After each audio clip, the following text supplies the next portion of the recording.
MedBix Webcast is a new kind of healthcare media channel to break the silo mentality and foster interdisciplinary thinking. Our mission is to fill that gap and to create a curiosity through different lenses, tapping the passion that guided the historical figures in medicine and bringing present-day groundbreaking research to the front lines. We interview physicians and leaders in the industry about present-day healthcare challenges on our live programming. Hey, welcome to the MedBix Webcast. This is Ramana Raju. I'm the host. We have a very seasoned life coach, that for the stop burnout for the physicians is going to be coming in soon. Then after that, I'm going to talk about polymath physicians, a little bit of the history of the physicians, what that breadth of knowledge, the knowledge that they have, horizontal knowledge in all subjects. I'm going to talk about that and what the future of the physicians need to be a little bit more towards in that direction. That's what we're going to talk a little bit. But before that, I'm going to introduce you. Dr. Dike Drummond is joining from near Tacoma, Washington. Is a physician coach, so burnout coach. During the pandemic, he was a full-time busy. Now he's still busy. He has a podcast, Stop Physician Burnout. He has more than 40,000 doctors. He coached more than 40,000 doctors.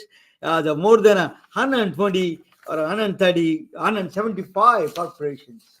His clients. Think about that. He has a very well entrenched into the corporate world of physicians. So he understands the both sides of the coin, which is the corporations, health plans, health systems, management side, and then the other side of the physicians. You need to understand both of them. Otherwise, there's not going to be a solution there. Everybody's going to pointing each other. They say scrubs versus suits. That's what they say. But I don't know how far it is. It is a challenging. So, when I came to this country, I used to place doctors. I still place doctors. That most of them are independent. They can pick up their own times and they go their own times and they work. They used to work hard. They are first-time immigrants from India and Pakistan, Philippines. They were working very hard, and then it is a very different. Now they were started working for other corporations. I don't know where the burnout came in, from the corporations, from the job type itself. We will ask Dr. Drummond. Let me bring you, Dr. Drummond, to the main stage.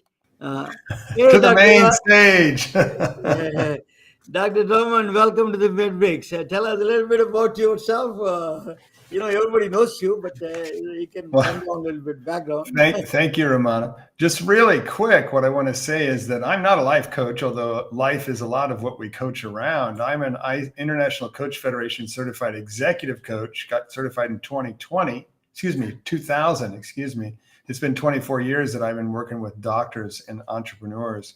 And me and my team of 6 additional coaches at thehappymd.com, we have several different areas of focus. One is helping doctors who are burned out restore balance, get home sooner, and get back to a place where they're enjoying practicing medicine again. And that's one. The other thing we coach is physician leadership, because the only way to correct the imbalance that's going on right now in the healthcare industry and the burnout crisis is with higher quality physician leaders and systems of care that don't stress the doctors out so badly. So we do physician burnout coaching, remedial, and we do peak performance coaching with physician leaders, leadership development coaching. Now, you just raised a whole bunch of different topics. Which one would you like to focus on first? Yeah, that's a good question, but let me ask you a question about that part. 1 second, let me take this is, yeah. So, there is a two kinds of doctors. That are a lot of doctors coming from this country. And then the doctors came from India. there's a large number of doctors from other countries came here. They came up with a different mindset, and then they didn't know at that time burnout. I never had a burnout kind of thing in the first immigrants. Tell us a little bit what changed that mindset to the new burnout mindset. Well, if we're going to take a historical perspective, it's important, I think, to draw the demarcation line at the instigation of electronic medical records. So let's go back and look at Christina Maslach's work in the detection of burnout through surveys of employee pools. And if we go back to the year 2003, 2004, historically, every study that's ever been done on doctors has shown a burnout rate that averages about 1 in 3. 1 in 3, which means that they're stressed out enough that they're disengaged with their sense of purpose. Burnout has 3 symptoms: exhaustion, cynical, sarcastic. What's the use? That is present, has historically been present since the very first surveys were done back in the 70s. It historically has been present at a prevalence rate of about 1 in 3. And at that point in time, you're right. If we go back to the 1990s when I practiced medicine in paper charts, and I was part owner of a 40-doctor multi-specialty group that was independent from the hospital. I wasn't an employee. I was a K1 partner in the organization. That is what I consider to be the native background rate of physician health. A bunch of us were entrepreneurs, but we were all working in medicine, and we wanted to see patients, and we saw high volumes because we didn't have charting responsibilities. Then electronic medical records were implemented, and they doubled the amount of work in the back office, instantly doubled the amount of work in the back office without adding extra hands on deck to take care of the documentation burden, and on a mostly non-digital native physician population. So now, in addition to seeing your patients, you were a digital data entry clerk, and nobody was prepared for that. So the big bump in burnout happens when EMRs are implemented. And then what ended up happening is you had talked about it earlier as being generational. This new generation doesn't work as hard as us first-time immigrants do. There's a lot of reasons for that. First of all, if you were raised in India, you would never admit to being burned out. Never, ever in a million years would you admit. There's just too much shame, right? Yes. But secondly, in 2004 is when residency work hour restrictions were implemented. And what ended up happening is, because there was a lawsuit in the state of New York about a patient who died, where the family blamed the fact that the resident who took care of them had been up for 36 hours, and they won the case nationwide in America, and I believe in other countries around the world. There were work hour restrictions put on residents from that point forward. You can't be in the hospital for more than 24 hours. You can't do more than X number of hours per week. So what ended up happening is, if you look at the total hours of patient contact for residents before and after work hour restrictions, what happens is the work hour restricted residents work many fewer hours, actually 1/3 less hours of patient contact than doctors in my generation. They were not conditioned so deeply. They did not develop nearly the bad habits that we did in order to accomplish unlimited workloads. And it graduates in actually a different kind of doctor, much less likely to want to start or run their own practice. So in the wake of 2004 with EMR, all of a sudden we've got a whole new class of doctors who are willing to sign a contract and be an employee. Now, what happens when you become an employee? You give away a whole bunch of your autonomy to the job description you sign on when you join the organization. That's it. Let me ask you, let us talk about the defense of a little bit of EMR. You mentioned EMR.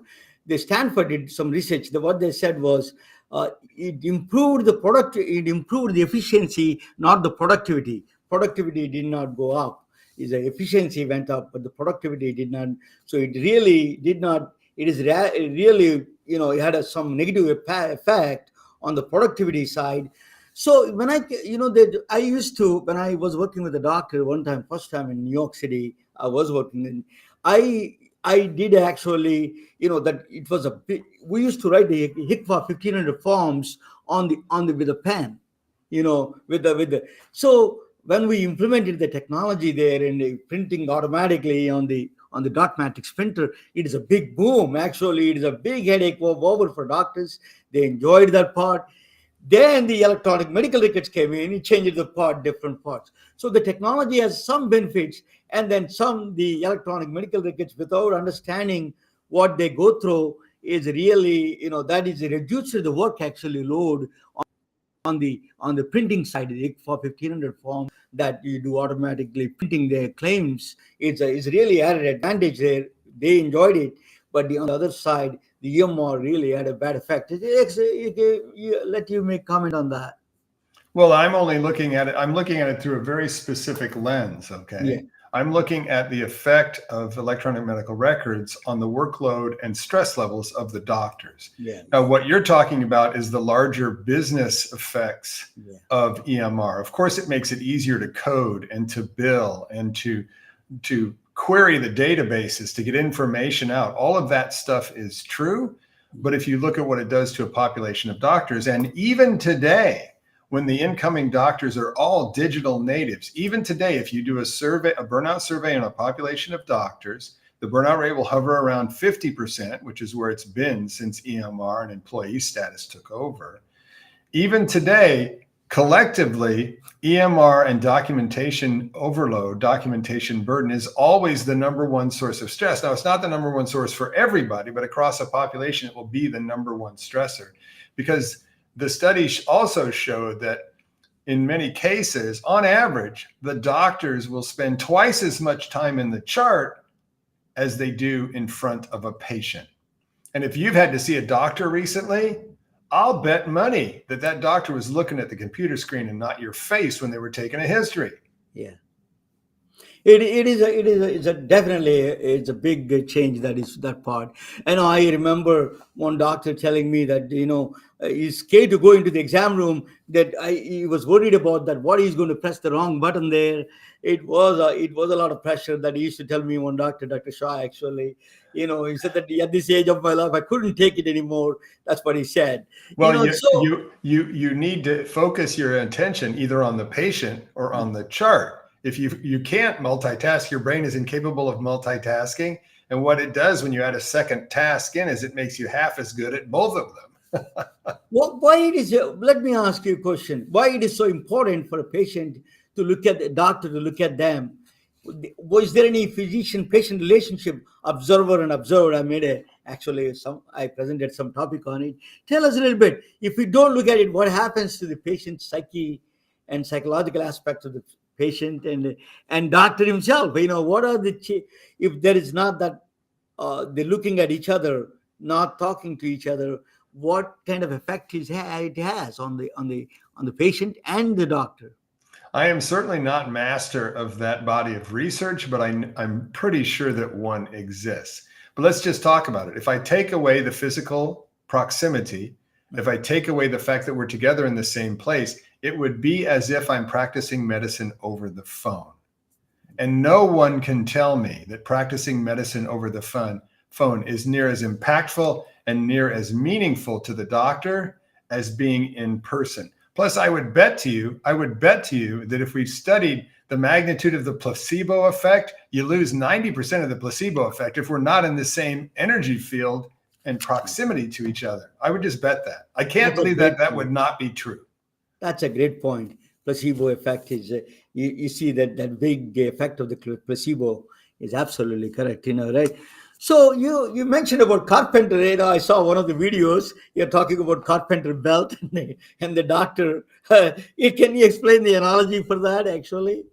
Well, what I was talking about when I talk about a carpenter's tool belt is about the character traits of a person who becomes a doctor. Because the people who become doctors, the people who apply to medical school, the people who grunt their way through medical school and residency are not normal people. It's not a normal distribution. We have certain character traits that give us the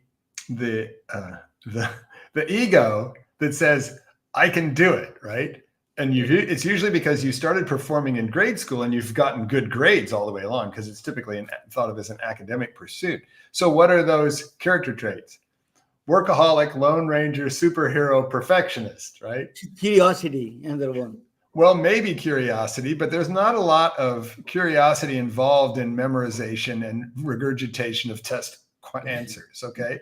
So there's not that much curiosity there because we're not going to be basic scientists conducting experiments. We're going to be taught to follow protocols, especially now when the computers won't let you deviate from the protocols. So what I said in that particular presentation was, these skills, superhero, workaholic, lone ranger, perfectionist, are like tools on your tool belt. There's meant to be something you can use when you need it and then put it away. But from the day you enter medical school for the rest of your career, you'll be using them every minute of your working life, and they'll be difficult to shut off. So doctors become those things. Superhero, workaholic, lone ranger, perfectionist. If you think that's not true, go ask your kids what it's like to be your son or daughter, okay? It's not easy, okay? And so those things are things that we have to recognize when we're in the grip of our perfectionist programming. And even though nobody teaches you this, one of the things that you learn when you recover from burnout is how to play the instrument that is you and your history and your psychology and your education and your character traits. Yeah. Well, so you talk about education.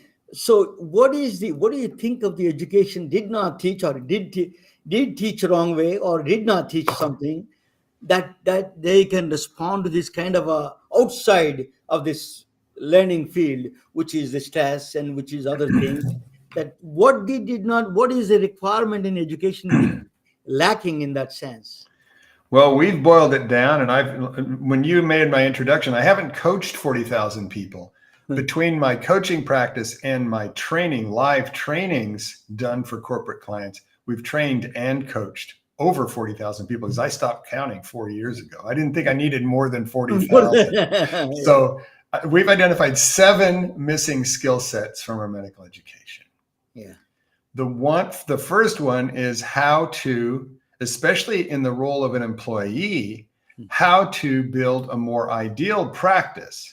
And let's just talk about that for just a second. When you became a doctor, dear listener, in your current employee situation, what role did you play in the creation of your job description that you signed off when you became an employee? What role did you play in designing that job description? The answer starts with a Z. 0 is what role you played. So what are the odds that that job description created to fulfill the needs of your employer? What are the odds that that job description is pointed right at your ideal job description? That's another 0, okay? So when you get your employee position, you will learn over time what's stressful and what isn't. You'll learn over time what you enjoy and what you don't. And you have to have the ability to identify and begin to move in the direction of a more ideal practice for you, even though you're an employee on a job description. We call that the ideal practice generator. That's what we teach people to do when they're recovering from burnout, is to create a more ideal practice. That's the first missing skill set. You're never told any tools to get home sooner. Practice efficiency tools. That's 2. I hope I can remember all 7. I haven't been asked to do this extemporaneously. Number 3, you haven't been given any skills or training or tools to build life balance. To build life balance so that you have a balanced life and you can recharge your energy level. You haven't been given any skills to be the eye of the storm at work, be able to remain calm and cool and collected and focused and on point at work no matter what's going on around you. You haven't been given any tools to manage your boss as an employee, and managing up and across the chain of command is really important. You don't know anything about that. Now, people who go to business school and MBAs, that's half of what they learn, is how to politic and schmooze and kiss up and piss down and all that kind of stuff. Okay? But doctors don't know how to do that. You haven't been told how to lead your team more effectively, leadership power tools. And lastly, you don't know a damn thing about how to do an effective job search, because your formative experiences of being accepted were med school and residency, where the only object was pick me, pick me. All I can say is this: we've got whole trainings and coaching programs on this. But when you're looking for a job, them offering you a job is absolutely meaningless. That's not the point. The point is, would you accept that job as being at least a 70% match for your ideal job? That's what we teach people to use as a grading point. But my clients who interview the way I teach them to get a job offer every single time, like clockwork. But that's meaningless. It's not about whether they pick you. It's about whether you would pick them. And those are the 7 missing skill sets for medical education. And these days, with the advances in technology, I mean, we poo-poo Google all the time, but these days, no human being can keep up with the advances, even in their own specialty. So we're all resorting to AI and ChatGPT 4.0 mini and Google ourselves to be able to interpret the latest developments in our field, because it's escaped the human range of knowledge accumulation. No, you mentioned job search. I'll tell you a small, very quick story. I used to place doctors. And then when I was placing a doctor on a J1 visa, the underserved areas, I used to place them. So one doctor told me he wants to go there, but the problem he has was his wife is a hairstylist, and then she needs a particular ethnic hair, Filipino or Indian ethnic hair. She needs only that population has to be there. It's like a job search was not that fruitful to that. Well, and if you look at it from a practical perspective, okay, and this is for any of our dear listeners who are recruiting a new partner, the most common reason that a new partner doesn't stick is because their spouse can't fit into the community, just like that. That's you can't just deal with your new partner on the job site, and if they're happy with the work, you can't stop there. You've got to get to know their spouse and their kids and their situation at way more depth than that. Yeah. So let me ask you, what is your physician organizations like American Medical Association, local state organizations, or state medical board? Are they doing anything for this kind of are they addressing this new kind of threats like, the EMRs and all these additional pressures? Are they come up with organizational, the governmental, non-profit organizations? Are they coming up with any solutions, Dr. Drummond? Well, first of all, I have to wash out your mouth with soap, because you used a word you should never use in any conversation about burnout, and that is solution. Yeah. The word problem and solution doesn't apply to burnout. Burnout's not a problem, and there is no solution. It's actually a dilemma, a never-ending balancing act. Every individual doctor is trying to recharge their energy levels every day when they get home so they can maintain a positive energy balance. And the only way you deal with a dilemma, a balancing act, is through a strategy. The difference between a strategy and solution is simply the number of steps. And the simplest way, when you have a group of doctors who are employees inside a healthcare delivery organization, the simplest way that you can prevent burnout is with a pair of strategies. Every physician, nurse, every employee in the organization has to have their own personal burnout prevention strategy.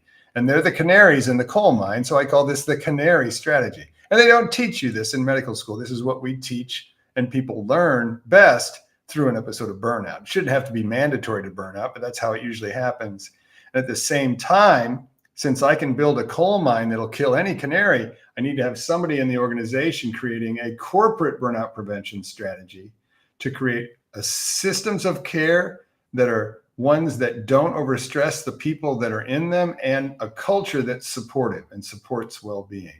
So that's the simplest way to prevent burnout. And as you can see, no organization from the outside can supply or be outsourced to or manufacture a pair of twin strategies to match the diversity of all the different healthcare delivery organizations out there. So an FQHC is different than a community hospital, is different than a family practice residency program. And so what we've done is approached it from a strategy perspective. We have a 4-bucket corporate burnout prevention strategy blueprint that I can install in a single day if people are wanting to put a strategy together. But unless you go to that level of complexity, we're honoring Einstein's saying, everything should be dealt with as simply as possible and no simpler. So it has to be at least that complex to address all of the things that are contributing to a person's burnout. Now, when you said EMR, the big news today, and we're in the middle of the adoption curve, is the implementation of AI digital scribe note writing softwares. And if you'd like to, we can talk about that. Yeah. Let me, you mentioned, yeah, just talk, go ahead and finish up AI. Talk about a little bit about AI. Yeah, go ahead. Okay, I got to start with teaching you how the software is trained. So they're using a large language model like ChatGPT, like Claude, like Sonnet, all that kind of stuff. What they did was they rated an EMR system and grabbed, let's say, 1 million family practice notes. And they would grab them by specialty, because what you do is you train the software to be able to imitate your specialty. So I'm an outpatient family doc, okay? So they would grab 1 million family practice notes and they'd shove it into Claude, or they'd shove it into ChatGPT, and ChatGPT would learn what a family practice doctor's notes looks and sounds like. And then what they do is they install it on your cell phone and on your desktop computer or your workstation computer. This is basically a recording device. So when you go in the room, the computer knows who your patient is and has their chart pulled up and their electronic medical record and everything. And you just click the start button and say, okay, Mavis, let's go. Click. You do your normal history. You have to speak your physical. Otherwise, the computer doesn't know what you're finding. So you're going to talk about what their ears look like, what their throat looks like, how their heart sounds, right? And then you're going to do your normal wrap up, diagnosis, treatment, things to watch for, follow-up, referrals. And maybe the patient does a couple of, oh, by the ways before they leave the office, right? And when you hit, okay, see you later, boop, you hit your phone and you're done. When you're done with it listening to you, by the time you get from your exam room back to your office or workstation, there's a note there. It's not a transcription. It's not a recording. The software digested what was said and used its training to produce a family practice note. And I get to choose, do I want a SOAP note or do I want an H&P? And it is shockingly accurate. Now, is it perfect? No. Does having an AI writing your chart note absolve you of liability for anything that happens as a result of that? No. But it is very, very good. And when implemented, when you have your team that's on site, the computer folks on site that are porting this into your EMR, it can relieve you of up to 50% of the time that you're now spending on documentation. So it's a shockingly important advance in the documentation burden discussion. Yeah. I'm going to, you mentioned that, the AI, what it does. I'm going to a little bit talk about that if you don't mind. Sure. Actually, that is a very good starting point for me. And actually, as a mathematician and a physicist, I have a different take on that. Let us talk about that a little bit. What is that? You're going to watch together. That's Dr. Dike Drummond, a seasoned physician executive coach. That is you can't get better than him. Anyway, let me. Then when we come back, we'll talk about that a little bit about his podcast and his coaching business a little bit. But I'm going to talk about polymaths and physicians.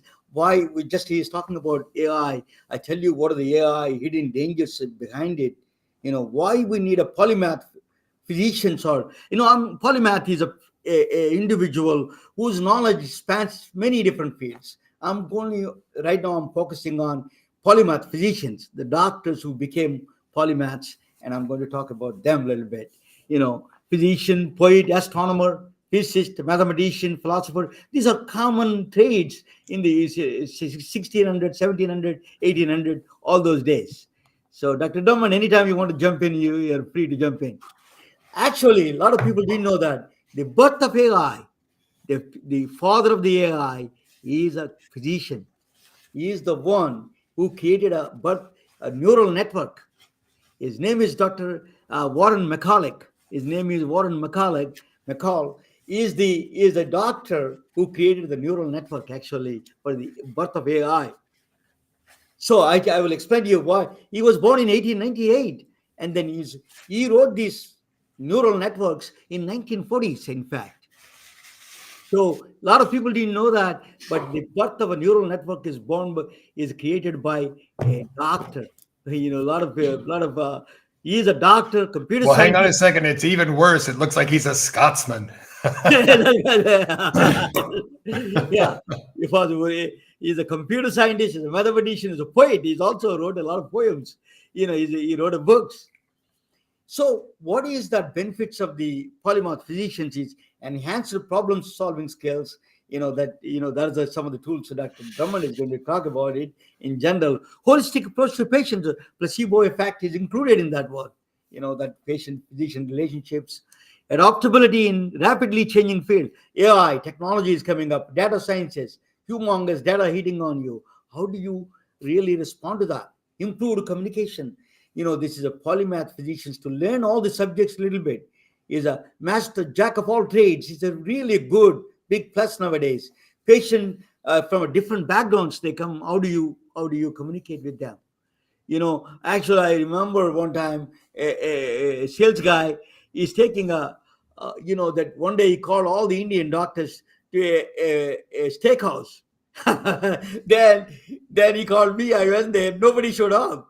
He said that he was wondering why nobody showed up because they don't eat beef. The cows are in India. The Indian doctors don't eat. So I told him we would have spent a lot less money with some place in a vegetarian restaurant.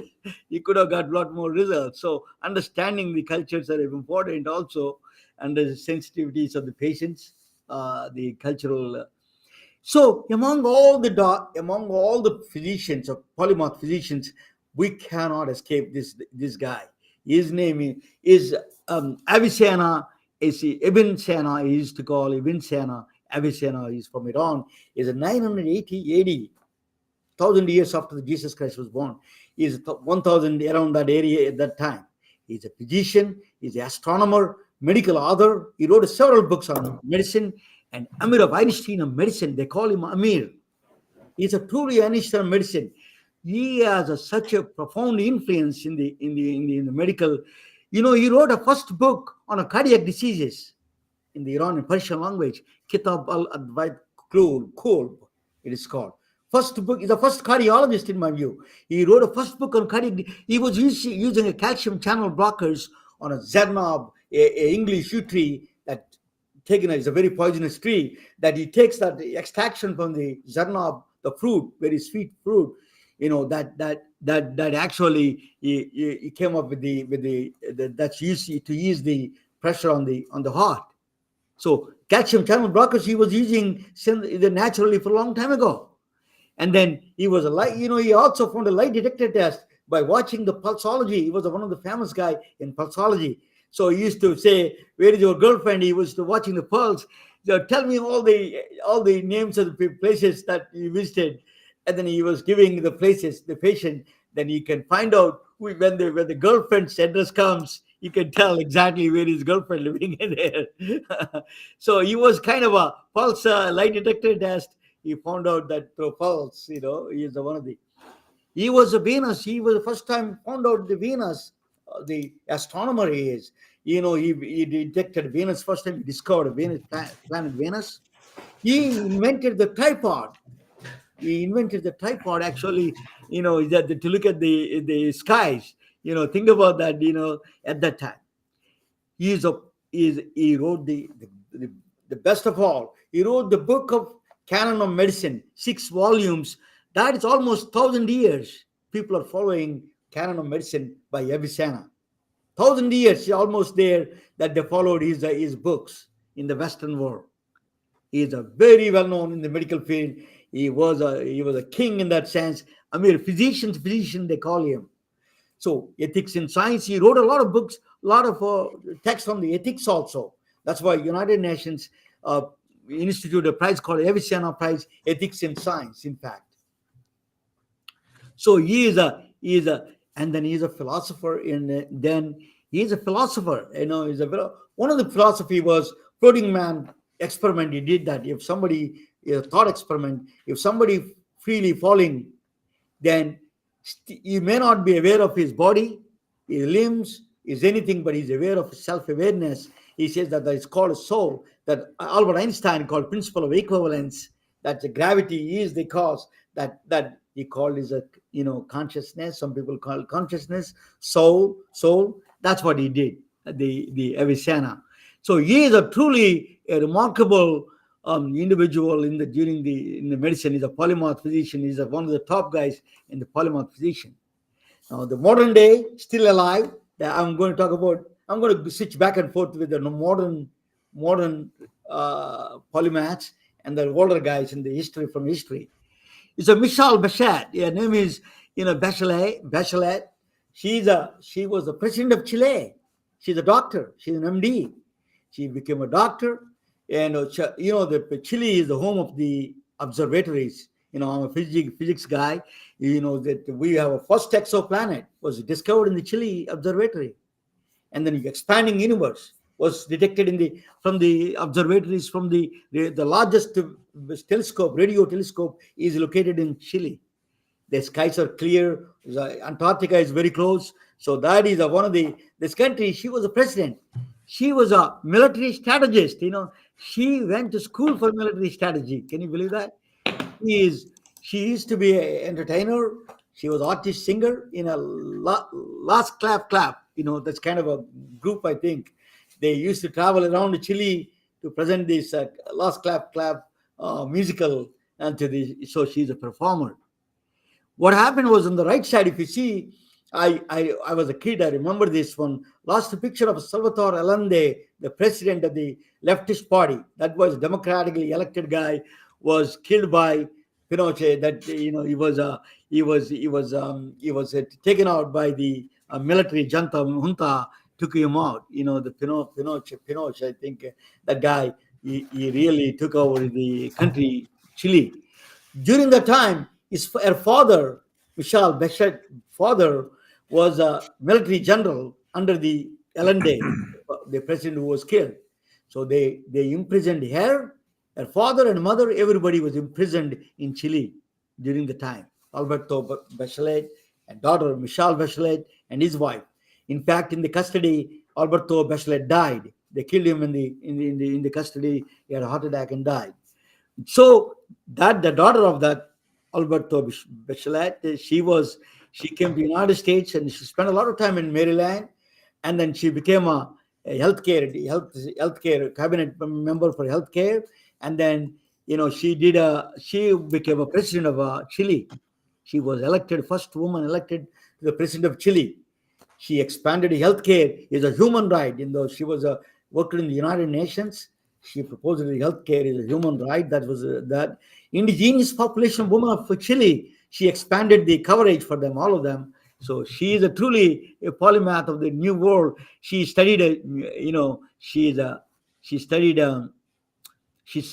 Defense College in Washington, D.C., military strategy she studied. So politics and health, she was the United Nations Women's Health. She proposed infant mortality and maternal mortality. She did that. She is one of those still living. Then go back all the way. I'm going back to the 600 before Christ. His name is, let me see that. What is that? Sushruta. Yeah, I can. This is sometimes my things. I don't know. I need to tell them that blocks the whole thing. Sushruta. Yeah, Sushruta is his name. He's the first cosmetic surgeon, 600 BC. He's a facial reconstruction he was doing. It's really well documented, this one. He started the first medical school, that you see on the right side, they call Gurukulas. And he was even doing a medical entrance exam. He was checking on the qualities of the medical exam, 600 before Christ. He's a surgeon, he's a cosmetic surgeon, Vedic scholar. He did a lot of Vedas. He studied Veda. He wrote a lot of books on the medicine. Then he was doing it's actually instruments he was using on the left side is not that different from nowadays. He was using almost 300 surgical procedures he invented. And then 120 surgical instruments he was using. They're all in the Los Angeles Museum of Art. All his things are displayed in the Los Angeles Museum of Art. He did rhinoplasty, facial reconstruction he did. The kidney stone removals. He did C-sections. Wound care, that's all of them he was way ahead of his time. That is a polymath guy. He wrote books. He wrote the entrance examination for. He used to analyze, evaluate the. So students are coming from Cambodia, Middle East. They're all the students 600 before Christ. Almost some parts of the Europe probably under the caves. So during the time, the advanced civilization of the culture. Now I go back to the present day.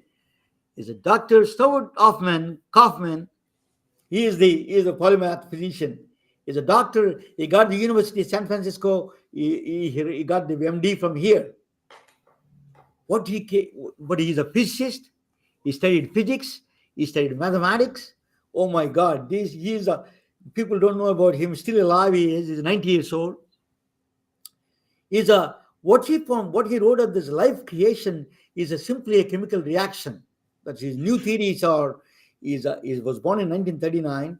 He says that chemical life creation was simply a thermal reaction in the under the sea. That's what chemical reaction started it. Then how did the complex mechanism came in? He says feedback loops. The slowly one after the other, the universe has a one special quality that's called self-organization. It is a special characteristic. It is a given natural gift. Universe's natural gift is a self-organization. He has that, and then so he says that he advanced a theory that is very powerful. He says feedback loops caused that the life emerged from the simple systems to complex system. He wrote 6 books, 350 articles, peer reviewed. He was a professor of signal processing engineering. He is teaching. Can you believe that? He's a teaching engineering. He's a doctor, medical doctor. He is. So his contributions are. What he did was very interesting. He combined what they said, the edge of chaos. The life is between the order and disorder. Is somewhere in between. It hangs in the life is a very fine balance that Dr. Drummond is talking about, balance between the life balance. That is really life in general. The chemistry of life itself hangs in between that very small edge of the chaos and order and disorder. So what he's saying is simplicity creates a complexity. So a simple things, that's where the AI problem is. I'm going to tell you something interesting in here. AI gives a lot of wonders. It's accurate. It does everything good. But AI can do also dangerous thing. I tell you what that is. The complexity arises from there. That black box inside, nobody has an access. That's a nature's gift. I told you, self-organization. We don't know how that mechanism works. Nobody knows that black box. It works. It's acting like a human. AI is acting. That is simplicity. Is a basically simple system became aware and then giving a complex system. But we don't know. That's exactly what the life is all about. The same thing happening in AI. We don't know what the black box inside. We don't know exact logic. It's not the algorithmic logic. It is simply emergence of a phase shift. Is the emergence of a new thing. That's what a transforming medicine he wrote is a Santa Fe Institute. He is a really study of complex systems that you must understand him to talk about, listen to him about the complex system, AI's dangers of AI. Him and Stephen Wolf I'm trying to get him on my show, is going to talk about the complexity, the hidden danger behind these algorithms, the emergent systems. We have no control of what that emergency is. It could be a bad virus. So evolution takes a longer time, but the AI in speed of light, you can produce in the garage, the guy can produce a bad virus, can wipe out the humanity. So it's not as simple as that what they projected at this time. There is a lot of hidden dangers there. So, and this is Geronimo Cardano is an Italian guy. I'm going to talk about him a little bit. He's a doctor. He's a crazy doctor. He's a little bit of a eccentric doctor. He used to fight with everybody. He used to drink a lot. So he's an Italian, 1500. So he became interested in mathematics. He went to cubic equation. He created roots of the cubic equation. What does a cubic equation does? It does, right? For example, the entire the mechanism of all the cars, planes, and the spaceships, everything runs on the cubic equation. So if you want to do, for example, in the medicine, if you want to do 2D, I used to do the 2D to 3D reconstruction of the heart on the echocardiography. How do they do it? They use a cubic equation. He found the solutions for the cubic equation. It's like a secret of the God book, the book, secret book. That is actually, it became a big story behind it. Actually, I don't have time to explain. It's a big saga happened. It's a very interesting. He used to play a lot of gambling. He's a gambler, and he used to make money on the gambler. But his son became a gambler also, and they lost all his money. So he has always a problem. Then he's one of the powerful mathematician. Game theory that's used in the artificial intelligence right now. Game theory, probability theory, they call, that's what they use right now. His equations, his theories are very, very powerful even in the modern day world. He's a true polymath. He's a doctor. He was a doctor for a lot of royals, in fact, in Italy, and then England also. So his name is Girolamo Cardano. Now, modern doctor Sanjay Gupta, he is a doctor, he's a neurosurgeon actually, from my hometown Atlanta. I know him. So he is and also he is author. He's read a book. He is a CNN editor, as you know. So another one, just I want to mention to you why they need to learn. The first stethoscope was born by René Lenac. His name is a French guy. During the what happened is, during the Indonesian that is a mountain blew up. In the blow up, that's the entire summer. During the summer 1826 or 17, somewhere before 1826. One summer there is no summer. Basically, the dust clouded the entire Europe. During the time, they had a lot of breathing problems and all the cardiac pulmonary problems. And then he was a magician. He was playing a flute actually.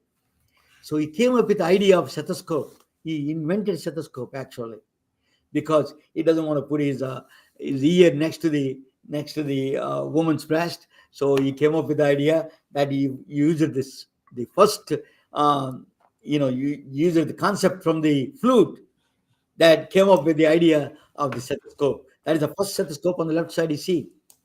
So Lichtman,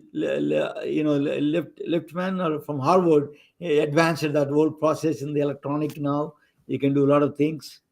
So that came from a musician.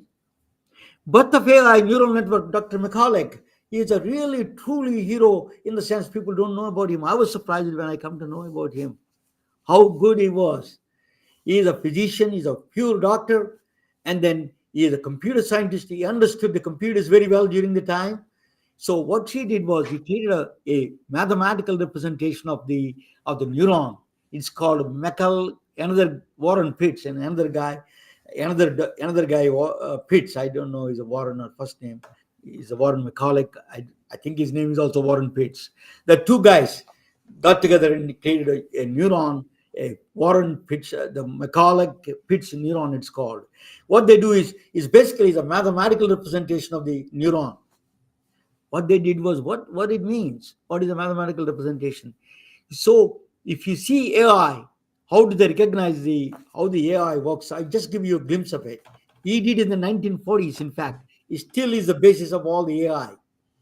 What they do is a neural network is basically, it copied the neuron, a basic idea of neuron. It's not a really brain, but a basic idea of neuron. He took it. What they do is a neural network is, it gives a weight assignment. He invented the new thing, it's called weight assignment. If you want to recognize a dog, for example, what they do is they give a random numbers for the weight. Ears, for example, is prominent in the dog, right? So that's given a very high priority. 4 legs is to be there. That is to recognize a dog or cat. That's a few things that they check. They give the weightage for each one of them. So the nose that they check. So this fur texture. If you have ears, for example, is a very high, and 4 legs is one of the first thing is the animal. So these are things that give the weight to the recognition. Those things he created a weight that is the basis for the entire AI now. Neural network basis on that weights. So then it will, from the weights, it adjusts the weights again after learning more, and then puts the right weights and then tell you it's a dog it is. That's a that's a first mathematical representation of the AI he created. Warren McCulloch created that, is the father of AI, Dr. Warren McCulloch. Uh, So why doctors need to know, doctors need to know why they need to be polymath, why they need to know all these things.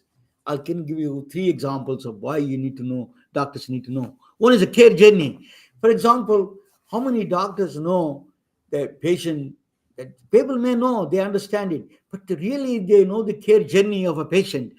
Some people, I used to work in Georgia, Alabama, the patients, the pregnant woman coming from a small town, they don't have any transportation. There is no, they don't have money to even pay for the ultrasounds or co-pay, nothing. So then where do they go? In a small town, there's only one pharmacy. They're closed on the night after 6 o'clock. What do? All these things are not talked about. It care journey is as important as that's called, now we are putting that experience as a journey, as a technology journey. UX experience, user experience, in my patient experience, or you can call consumer experience, whatever you call that experience. By, you can divide by, you can do practical, you can do a kind of a pragmatic way, you could put those things together. So from a patient, starting from the care, from a home to all the way going back to home with the medicines, is a care journey you have to learn. That is you can create a steps on it. It's not it's a part of the taking care of the society. The patient privacy, for example, is important because of, that's the one thing, is a blockchain. Blockchain is a mathematical construction. What is a mathematical construction? So blockchain is immutable truth. If you say a truth, say a statement, that is always there in the blockchain. You cannot erase it. You can further move. Suppose I owe $5 to Dr. Drummond, that is say that you cannot erase that forever. It is there forever. Only thing I can adjust it. So you can say I don't need that money, or you can give me you know payments, but the truth is you cannot erase the truth. So its immutability is a fundamental aspect of this blockchain. Blockchain cannot be played around. I know that a lot of people talk about the cryptocurrency is based on blockchain, but cryptocurrency is not exactly blockchain. Blockchain is a mathematical functions. It is a solid rock mathematics. You cannot break it. Only thing is, what they did was, at the end, they're all playing the games. At the end, that is which is not a blockchain. That is when they transfer that money from the blockchain to the real money. That's where they're playing a game. That is a problem. Blockchain itself is a very solid mathematical strength is there. AI. So AI's biggest challenge, AI is, it has a lot of powerful tools. It can solve a lot of problems of the patient journey, patient notes that Dr. Drummond was talking about, how amazing the notes are. It does. It writes like a human almost. But it's also same thing you have to remember. Human body is a complex system. As a physicist, as I can tell you, complex systems is a hidden from our entire science. We don't know. A complex system arises from a simpler parts. That part, how it arrives, that complex behavior, we do not know. There is no mathematician, no physicist can tell you. That's a nature's secret. We're forbidden to have an access to that. It's called, Stephen Wolfram calls it irreducible computational complexity. You cannot reach that area. So AI, one area you have to watch, that fundamental aspect of that complex system. Human body is a complex system. You're talking with the complexity, and the placebo effect is one of them. Is all of that. You have to watch out that process. Is AI? You need to learn AI, good and bad. Good is it can make your life easier. Bad things is that is also can be dangerous. You get that complex systems. It gives you a complex behavior is a black box. No one has access to it. So that is a bigger challenge. So these are all things why we need to know all those things. That's what I say. Thank you so much. This is my, it is clear to me that what the Jesse Unfair, president of American Medical Association says. He says it is clear to me that AI will never replace physicians, but physicians who use AI will replace those who don't. So that could be very true. So I would like to disagree with him. yeah. So tell us a little bit more. What do you disagree with him? And I'm done with this thing now. Thank you for watching. If future generations will accept a chat bot as a physician equivalent and a chat bot text conversation as an acceptable medical visit, then robot doctors will rule the world and we will be replaced by an algorithm. If future generations will accept that. Now, our generation, the boomers, will not accept anything less than your full attention in an in-person visit. We want somebody to touch us, to examine us, to talk to us, to look to us. We want to be in their face, okay? But my kids, I don't know, they're 32, 33, right? They're perfectly okay with getting their medications delivered by a helicopter drone on the door after a text conversation with a bot. And if society says that's cool, you know for a fact that private equity will replace humans as quickly as humanly possible because we're the most expensive way to deal with the issue. Until something bad happens, Dr. Drummond, until there is something bad happens. If there is a one bad catastrophe happens there, then on that day is how dangerous that is. Well, it's dangerous, but the question is, will it slow anybody down? No, we'll figure out what to do with liability in the digital age. Now, here's the one question I want to say. I've already told you that AI, and you want to see something so complex it can't be integrated. Let's talk about how your call center screws up every appointment they book, and now I'm going to get the AI to connect with my call center, where the turnover rate amongst the call center workers is equal to Burger King. You talk about something that can't be resolved. That's a thing that has to be resolved at every site and will never work out. So I'll stop for just a second. Hang on a second. Big breath. The first thing that's going to happen when the doctors are spending 50% less time in the chart is what? What's the manager's going to ask them to do within a matter of hours? What are they going to ask them to do? Come on now. Yeah. Say it. You go ahead. See more patients. Yeah. Okay, so right now the rate limiting step on the number of patients any doctor sees is the brain damage of the documentation associated with it. If we remove the brain damage, we can see more patients.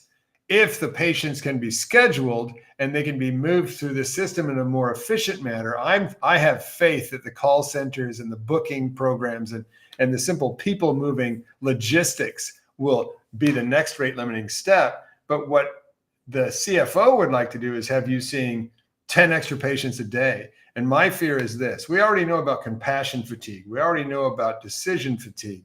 There's all sorts of levels of cognitive fatigue that we can violate by making doctors see more patients than their brain can handle. And I think that after a delay where the productivity will be dropping straight to the bottom line of the organizations, there's going to be a mad dash for profit here. Although the implementation of these programs is actually going much slower than I thought it would. But there will be, I believe, a very high risk that we're going to burn out doctors deeper and more significantly than ever before when we push them too far. Dr. Drummond, the one thing very important one you mentioned before, that is one thing is going to be big challenge. Placebo effect. It's so powerful, placebo. It is really, I go to the doctor and I feel like a calmness of the doctor will have a profound effect on my health. So I think that is, if that is a missing, it is a big problem. In fact, that is itself is a huge problem it can create. Well, I can tell you that nothing about the current modern Western allopathic healthcare delivery system relies or counts on or measures anything to do with the placebo effect. So actually the placebo effect is off to the side. It's a non-entity. It's a non-topic. Now, if you have a good relationship with your doctor, it may powerfully affect your health, but the system doesn't acknowledge it or count on it at all. But that is a well proven in science. I understand, but the system doesn't count on it at all. That is a bigger problem, right? Just look at your commercials on your television at night. every other commercial is for a biological. It's not for the placebo effect. Those are not placebo pills. They actually make a difference. The little pill with the big story to tell, that kind of stuff. But in India, that the placebo effect is like a fake God. These are things that works for them. Well, in India, they're all you can count on in some cases. Sometimes it works. That what I'm saying, placebo effect is real. It is a Western well-documented fact. Of course. As you said. So tell us a little bit about your podcast and your coaching classes, Dr. Drummond. Well, and what I'll say is that after 14 years, I started in 2010 concentrating my coaching on burnout prevention for both doctors, organizations, and leaders. I know that the best way to address the current burnout crisis and the challenges of AI is with the highest quality physician leadership possible, to make an attempt to restore balance between the core polarity of healthcare, profit and practice. Right now, profit has the upper hand, and physician leaders of the highest quality will be needed to redress this imbalance and the current burnout epidemic. So my podcast is called Stop Physician Burnout. However, it is a physician leadership podcast, 10 minutes on Tuesday and Friday, where I teach a couple tools each time you can use that day for immediate benefit that come from our 40,000 doctor coaching and training experience, specifically to folks who want to become more powerful leaders, be seen as a true representative of the people that they lead, and create a healthier workplace. Lead the charge to physician well-being. Stop Physician Burnout is the name of the podcast. Yeah, thank you, Dr. Drummond. The HappyMD.com. That's his website. Dr. Drummond, you're always welcome. You're always a great fan of the show, and thank you so much for supporting me. Thank you. Thank you, Ramana. I'm truly honored to have you. Thank you, sir. Good night, all of you. That's good night, everybody. Good night, everyone.